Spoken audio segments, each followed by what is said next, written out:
ബംഗ്ലാദേശിലെ രാഷ്ട്രീയ ചക്രവാളത്തിൽ പ്രക്ഷോഭങ്ങളുടെ കനൽ കോരിയിട്ട വിദ്യാർത്ഥി നേതാവ് ഉസ്മാൻ ഹാദിയുടെ അന്ത്യം കേവലം ഒരു ക്രമസമാധാന പ്രശ്നമല്ലെന്നും മറിച്ച് അവാമി ലീഗ് നേതൃത്വത്തിന്റെ അറിവോടെ നടന്ന രാഷ്ട്രീയ കൊലപാതകമാണെന്നുമാണ് ധാക്ക മെട്രോപൊളിറ്റൻ പോലീസ് കണ്ടെത്തിയിരിക്കുന്നത്. ഷെയ്ഖ് ഹസീനെ അധികാരത്തിൽ നിന്ന് പുറത്താക്കിയ പ്രക്ഷോഭത്തിൽ മുൻനിരയിൽ ഉണ്ടായിരുന്ന ഹാദിയെ നിശബ്ദമാക്കാൻ അവാമി ലീഗ് നടത്തിയ ആസൂത്രിത നീക്കമാണിതെന്ന് അന്വേഷണ സംഘം വ്യക്തമാക്കുന്നു. ഉസ്മാൻ ഹാദി തന്റെ പ്രസംഗങ്ങളിലൂടെയും സോഷ്യൽ മീഡിയ ഇടപെടലുകളിലൂടെയും അവാമി ലീഗിന്റെയും ഛത്ര ലീഗിന്റെയും കടുത്ത വിമർശകരായിരുന്നു. ഷെയ്ഖ് ഹസീനയുടെ ഭരണകാലത്തെ അഴിമതിയും അടിച്ചമർത്തലുകളെയും അദ്ദേഹം നിരന്തരം ചോദ്യം ചെയ്തിരുന്നു. ഈ വിമർശനങ്ങൾ ഛത്ര ലീഗ് പ്രവർത്തകർക്കിടയിൽ വലിയ പകയുണ്ടാക്കിയെന്നും ഇതിന്റെ തുടർച്ചയായാണ് വധശ്രമം നടന്നതെന്നും detective branch additional commissioner MT ഷഫീഖുൽ ഇസ്ലാം വ്യക്തമാക്കി. കൊലപാതകത്തിൽ നേരിട്ട് പങ്കെടുത്തവരും ഗൂഢാലോചന നടത്തിയവരും ഉൾപ്പെടെ 17 പേരെയാണ് പോലീസ് പ്രതികളാക്കിയിരിക്കുന്നത്. ഇതിൽ പ്രധാന പ്രതിയായ ഫൈസൽ കരീം മസൂദ് ഛത്ര ലീഗിന്റെ സജീവ പ്രവർത്തകരാണ്. ഇയാളാണ് ഹാദിക്ക് നേരെ വെടിയുതിർത്തതെന്ന് പോലീസ് സ്ഥിരീകരിച്ചു. മറ്റൊരു പ്രധാന പ്രതിയായ ടൈസുൽ ഇസ്ലാം ചൗധരി ബപ്പി അവാമി ലീഗ് നോമിനേറ്റഡ് വാർഡ് കൗൺസിലറും പല്ലബി ഥാന യുവലീഗ് പ്രസിഡന്റുമാണ്. കൃത്യത്തിന് ശേഷം പ്രതികളെ രക്ഷപ്പെടാൻ സഹായിച്ചത് ഇയാളാണെന്നാണ് കണ്ടെത്തൽ. 2025 ഡിസംബർ 12-നായിരുന്നു ലോകത്തെ നടുക്കിയ ആ ആക്രമണം നടന്നത്.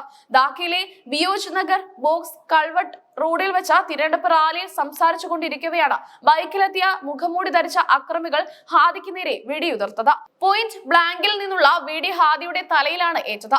രക്തത്തിൽ കുളിച്ചു വീണ ഹാദിയെ ആദ്യം ധാക്ക മെഡിക്കൽ കോളേജിലും പിന്നീട് എവർ കെയർ ആശുപത്രിയിലും പ്രവേശിപ്പിച്ചു.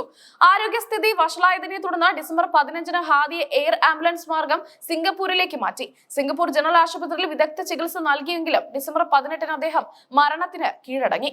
ഹാദിയുടെ മരണം ബംഗ്ലാദേശിൽ വീണ്ടും ഒരു വിപ്ലവ ജ്വാലയായി മാറുകയായിരുന്നു. ഷെയ്ഖ് ഹസീനയുടെ പതനത്തിന് ശേഷം 2026 ഫെബ്രുവരിയിൽ നടക്കാനിരിക്കുന്ന പാർലമെന്റ് തിരഞ്ഞെടുപ്പിൽ ധാക്ക 8ാം മണ്ഡലത്തിൽ നിന്ന് മത്സരിക്കാൻ ഹാദി ഒരുങ്ങുകയായിരുന്നു. ഇൻക്വലാബ് മഞ്ച് എന്ന സംഘടനയുടെ വക്താവ് കൂടിയായിരുന്നു അദ്ദേഹം. തിരഞ്ഞെടുപ്പിലൂടെ വലിയ മാറ്റം കൊണ്ടുവരുമെന്ന് പ്രതീക്ഷിച്ചിരുന്നു. ഈ വളർച്ച തടയാനാണ് അവാമി ലീഗ് ശ്രമിച്ചതെന്ന് അനുനായികൾ ആരോപിക്കുന്നു. ഹാദിയുടെ മരണവാർത്ത പുറത്തു വന്നതോടെ ബംഗ്ലാദേശിൽ വ്യാപകമായ സംഘർഷങ്ങൾ പൊട്ടിപ്പുറപ്പെട്ടു. ജാതീയ ശത്രുശക്തി എന്ന വിദ്യാർത്ഥി സംഘടനയുടെ നേതൃത്വത്തിൽ ധാക്ക യൂണിവേഴ്സിറ്റി ക്യാമ്പസിലും ഷാബാഗിലും വലിയ പ്രതിഷേധങ്ങൾ നടന്നു. പ്രതികളെ പിടികൂടുന്നതിൽ പരാജയപ്പെട്ട ആഭ്യന്തര മന്ത്രാലയത്തിന്റെ കോലം അവർ കത്തിച്ചു.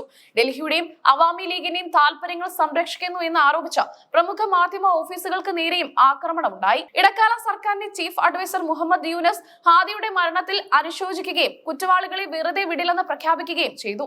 എന്നിരുന്നാലും പ്രധാന പ്രതികൾ ഇന്ത്യയിലേക്ക് കടന്നുവെന്ന റിപ്പോർട്ടുകൾ അന്വേഷണത്തിൽ സങ്കീർണതയുണ്ടാക്കുന്നുണ്ട്. ഫൈസൽ കരീം മസൂദ് മേഘാലയ വഴി അതിർത്തി കടന്നുവെന്നാണ് ധാക്ക പോലീസ് സംശയിക്കുന്നത്. ഹാദിയുടെ കൊലപാതകം ഇന്ത്യയും ബംഗ്ലാദേശും തമ്മിലുള്ള നയതന്ത്ര ബന്ധത്തെയും ബാധിച്ചിട്ടുണ്ട്. ഹാദി കടുത്ത ഭാരതവിരുദ്ധ നിലപാട് സ്വീകരിച്ചിരുന്ന ആളാണെന്നും പ്രതികൾ ഇന്ത്യയിലേക്ക് കടന്നുവെന്ന സംശയവും പ്രക്ഷോഭകാരികളെ ഇന്ത്യക്കെതിരെ തിരിച്ചു. ബംഗ്ലാദേശിലെ ഇന്ത്യൻ ഹൈക്കമ്മീഷന് മുന്നിലും വലിയ പ്രതിഷേധങ്ങൾ അരങ്ങേറി. നിലവിൽ 17 പ്രതികളിൽ 12 പേരെ പോലീസ് അറസ്റ്റ് ചെയ്തിട്ടുണ്ട്. ഒളിവിലുള്ള പ്രതികൾക്കായി ലുക്കൌട്ട് നോട്ടീസ് പുറപ്പെടുവിച്ചു. ഉസ്മാൻ ഹാദിയുടെ സഹോദരൻ ഒമർ ഹാദി പറയുന്നത് ഈ കൊലപാതകത്തിലൂടെ തിരഞ്ഞെടുപ്പ് അട്ടിമറിക്കാനാണ് പഴയ ഭരണകൂടം ശ്രമിച്ചതെന്നാണ്. ഹാദി മുന്നോട്ട് വെച്ച വിപ്ലവ വീര്യം ബംഗ്ലാദേശിലെ യുവാക്കൾക്കിടയിൽ ഇന്നും കെടാതെ നിലനിൽക്കുന്നു. ഭാവിയിൽ ബംഗ്ലാദേശിലെ ജനാധിപത്യ പ്രക്രിയ എങ്ങനെ മുന്നോട്ട് പോകുമെന്നത് ഹാദി വധക്കേസിലെ തുടർ അന്വേഷണത്തെയും വരാനിരിക്കുന്ന തിരഞ്ഞെടുപ്പിന്റെ നിഷ്പക്ഷതയും ആശ്രയിച്ചിരിക്കും.